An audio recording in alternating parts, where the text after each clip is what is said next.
Many churches have beautiful structure and lots of good decorations, but they're also wrought iron.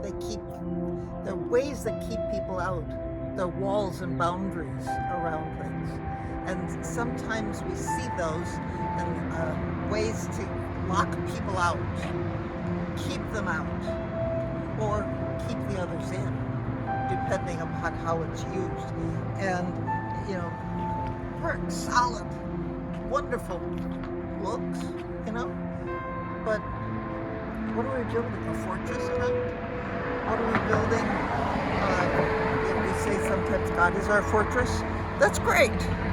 But do we want to be a fortress keeping other people out? What are we defending, afraid that we'll be attacked? And then sometimes we have a fence around the church. Many of them are not visible. This fence happens to be visible. But most of the time, the fences that we put up in church or around the church aren't visible.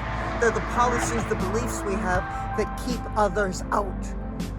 We say, you got to be like us in order to come inside.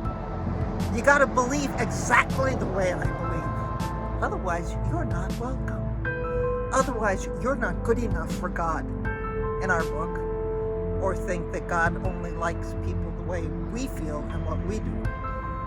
That's not true. That's not what the Bible teaches. That's not the faith that's really being taught inside there. And yet, that's how we behave. What are the things that you're doing, that your congregation is doing, that fence people out? What are those beliefs? What are those ways of acting that keep people out?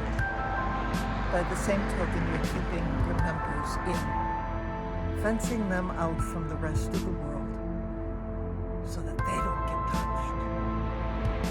But that's where God's people are too. And we have to be able to go out and be there with them.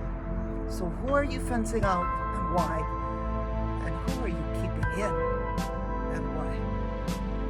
That's what I want you to answer for yourself and your congregation today.